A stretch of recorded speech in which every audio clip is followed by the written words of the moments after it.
I was in a car accident with my wife and found out that she was cheating on me while she was at the hospital. We were arguing about breakfast when it happened. Stupid, I know. She wanted to go to this brunch spot she saw on Instagram. I just wanted drive-through coffee and quiet. She was already pissed before we got in the car, and I wasn't in the mood to fake smile my way through another one of her influencer-style Sunday outings. I remember her scrolling through her phone and rolling her eyes every time I answered a question with a shrug. Then I heard her say, "You never try anymore," right before everything spun. I didn't see the other car, just a flash of metal and the sound of glass exploding. We got T-boned at an intersection by someone running a red. I don't remember hitting my head, but I woke up bleeding and pinned, and the smell of burning rubber filled my nose. My ears were ringing, and all I could hear under that was her screaming. Not calling my name, not checking on me, just screaming. Like the kind of scream you'd expect from someone seeing the end of something they didn't prepare for. They pulled me out first. My leg was a mess. Broken leg, bruises, a lot of pain. Everything felt far away, but clear at the same time. I remember lying on the stretcher, staring at the sky thinking, we're not going to bounce back from this one. Not the accident, the marriage. Something broke in that crash, and it wasn't just bone. The first week in the hospital was a blur. Drugs, surgeries, nurses, alarms. She was in a different wing. Broken arm, internal bleeding, concussion.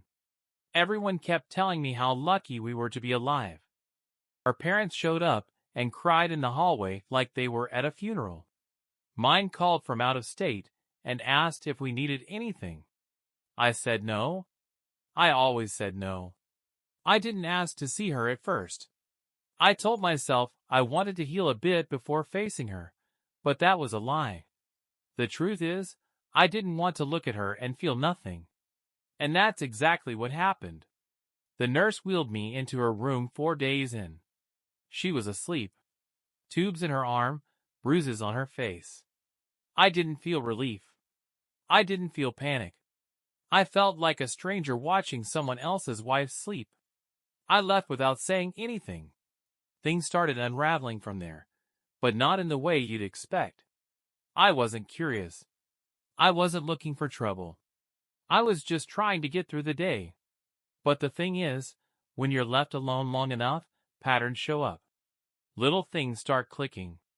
I started remembering how often she was working late the past few months. How she stopped leaving her phone on the charger in the kitchen. How she suddenly cared what she wore to the gym. I didn't say anything then, because saying something meant having to deal with the answer. On the 6th day, a male nurse came to check on me. Mid-30s, good-looking, confident. Friendly. Too friendly. He mentioned he'd been spending a lot of time in my wife's room, helping her adjust to meds, managing her pain, making her laugh. He said it like a compliment.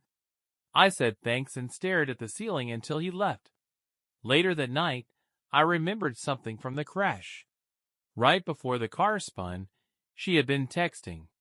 She was turned slightly away from me, holding her phone with both hands. Her screen lit up. I didn't catch the name, just the blue color of the messages.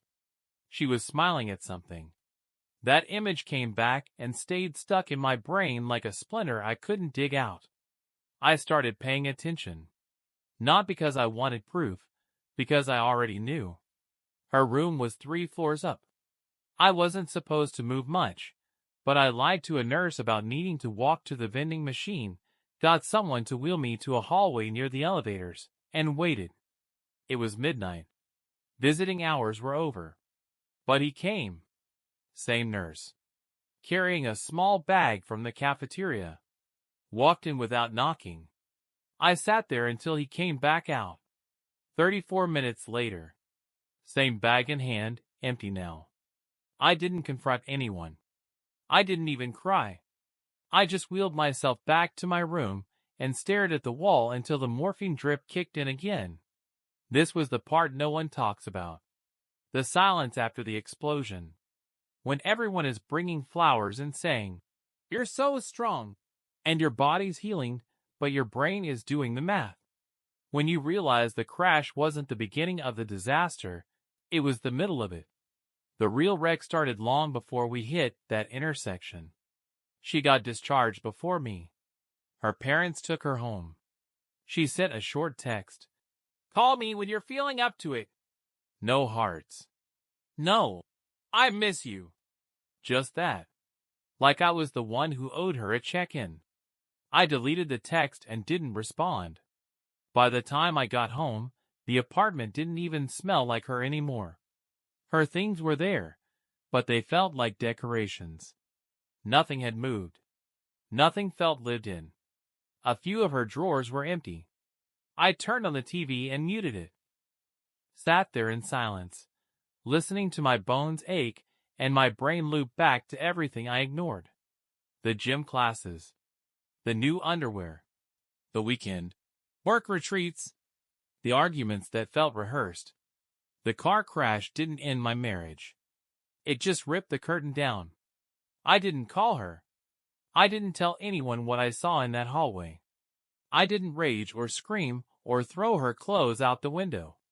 I just stopped pretending I didn't know.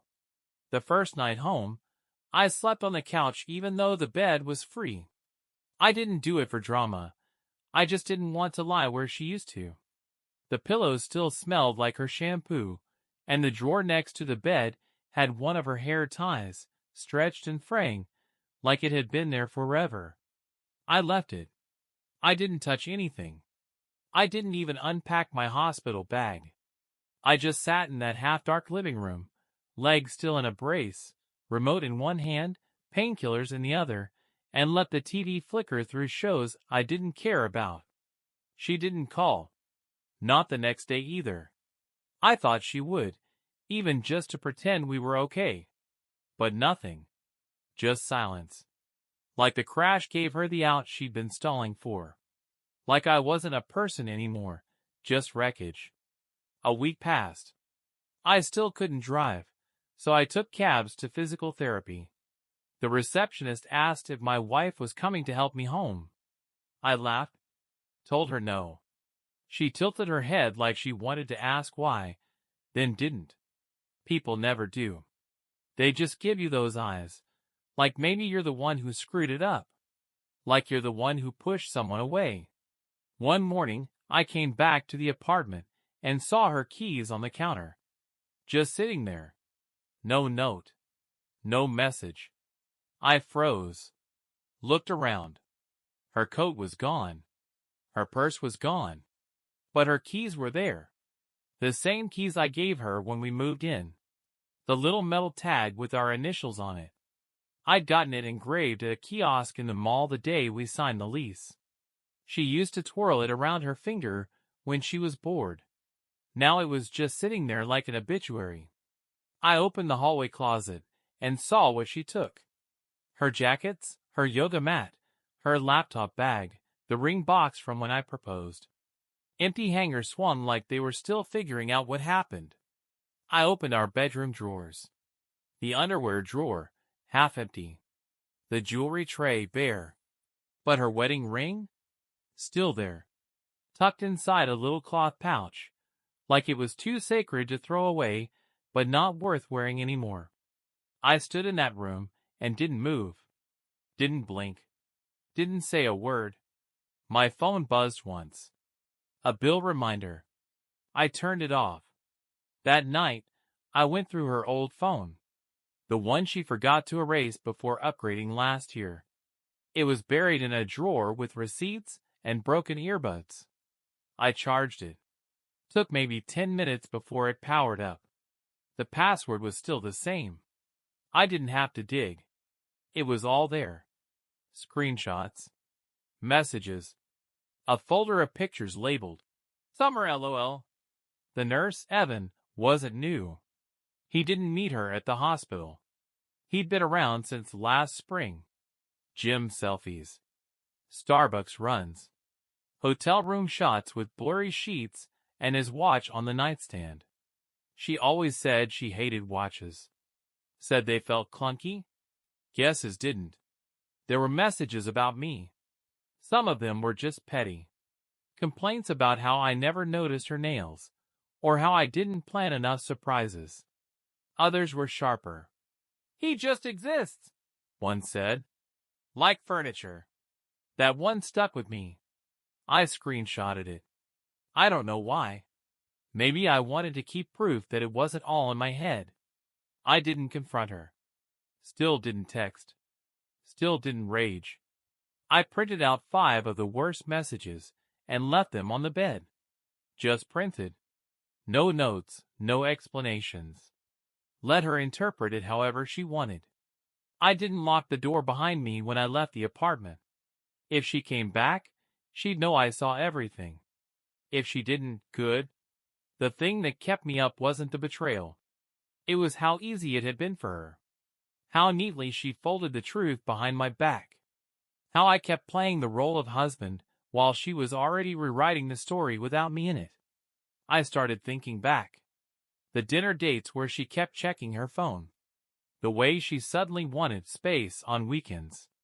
The time she skipped my cousin's wedding because she had a migraine, except she posted a gym selfie the same day, smiling, fresh-faced, clearly not sick. This wasn't one mistake. It was a full-time job. A parallel relationship. A whole secret version of her life built right next to mine, with no doors connecting the two. I took the next week off work. Told my boss I needed time. He didn't push. I think he knew something was broken. I stayed in the apartment, slowly moving her stuff into boxes. I didn't smash anything. I didn't burn photos. I just packed. Methodical. Cold. Like I was cleaning up after someone who died. Except she wasn't dead. She just left and never looked back. One night, I ordered delivery and the guy asked if I wanted to split the order. I realized I had ordered like I still lived with her. 2 drinks. Extra sides. I didn't even notice. That's how deep it went. My habits still included someone who wasn't real anymore. A week later, I sent her a single message. "Come get your things by Saturday. After that, I'm donating what's left." No signature. No questions. She didn't reply. But Saturday morning, she came. Didn't knock. Just let herself in. Hair tied back, no makeup, loose hoodie, sunglasses. She didn't look at me. I didn't look at her. She walked into the bedroom, grabbed the boxes, and left. 10 minutes. No words. The sound of her keys no longer on her ring was the loudest part. That was the last time I saw her in person. I kept the couch. Threw out the bed. Changed the locks. Took her ring and dropped it in a donation bin. Not because I thought someone would wear it. Just because I didn't want it anymore. People say the crash changed me. But the truth is, it revealed me. It took everything fake, everything rotting under the surface, and brought it into the light. My body was healing, but my memory was sharper than ever. I started seeing the whole timeline clearly. The fights I thought we were solving were just distractions. The hugs felt robotic. The sex felt routine. The love, if it ever really existed, had been replaced by performance. And I bought a front row seat. I wasn't her husband anymore. I was the ghost she walked through to get to someone else. I told my therapist about the affair. He said, "You didn't lose her. You lost the idea of her." I nodded like I agreed, but in my head I thought, "No, I didn't lose anything. I got robbed." She walked out with time I can't get back, and there's no refund policy on your 20s. A month passed. No contact. I blocked her on everything except email, just in case something financial came up. She didn't reach out. Neither did her family. They used to send me cards on holidays. Now, nothing. Like I got edited out of a life I helped pay for. I went back to work. My leg still gave me trouble, but I took the stairs anyway. I wanted pain. I wanted reminders. I wanted to feel like I was earning the anger. People at the office tiptoed around it. No one asked what happened. One guy offered to grab a drink and talk, but I refused and continued thinking. It was almost funny. She'd taken the exact life I offered her and just reassigned it to someone else. And then, 3 weeks later, I got the letter. Real mail. Envelope. Stamp. My name in handwriting I hadn't seen since she used to leave sticky notes on the fridge. Inside, a printed document. 3 pages stapled together. Legal letterhead. She was suing me. Specifically? For emotional damages and invasion of privacy. Said I had accessed her personal property without permission. Said I violated her trust and created emotional distress by confronting her with the printed messages. The same messages she never denied. The same messages that sat on my bed while she packed her boxes in silence. I read the whole thing 3 times. No note. No explanation. Just a signature from some local attorney she clearly scraped off Google. The kind of move you make when you think you're the victim because no one's told you otherwise. I didn't panic. I didn't call a lawyer. I called her bluff. I sent 1 email to her new address. 1 line. Let's go to court. But I'm subpoenaing Evan. No response. No follow-up. Nothing came of it. The papers were never filed. It was a scare tactic, probably something she came up with after too much wine and too much validation from whatever friend told her she was strong for leaving. I thought that would be the end of it. It should have been. But it wasn't. A few months later, I was finally getting out again. Walking without a brace, eating better, sleeping for more than 4 hours at a time. I went to the grocery store and bumped into one of her old coworkers. She looked surprised to see me. Asked how I was doing. I gave her the usual canned answer. Then she said something that froze me. Crazy about the baby, right? I didn't understand. I asked what she meant. She tilted her head. Oh, you didn't hear? She pulled out her phone and showed me a picture from some baby shower. Pink streamers. Matching outfits. A caption about blessings and new chapters. My ex-wife. 6 months pregnant. Evan's hand on her stomach. I didn't say anything. I nodded, thanked her, and walked out of the store with an empty cart. I did the math in the car. 6 months pregnant meant she got knocked up barely a month after the crash. Maybe sooner. Which meant she was already planning her escape while I was still limping down hospital hallways, still learning how to get in and out of a shower without falling. I drove home, sat on the couch, and laughed. Not because it was funny, but because it was so insane. And then I did something I didn't expect. I printed the baby shower photo. I framed it. I stuck it on a shelf where her old books used to be. Not as a tribute. Not as a reminder. As proof.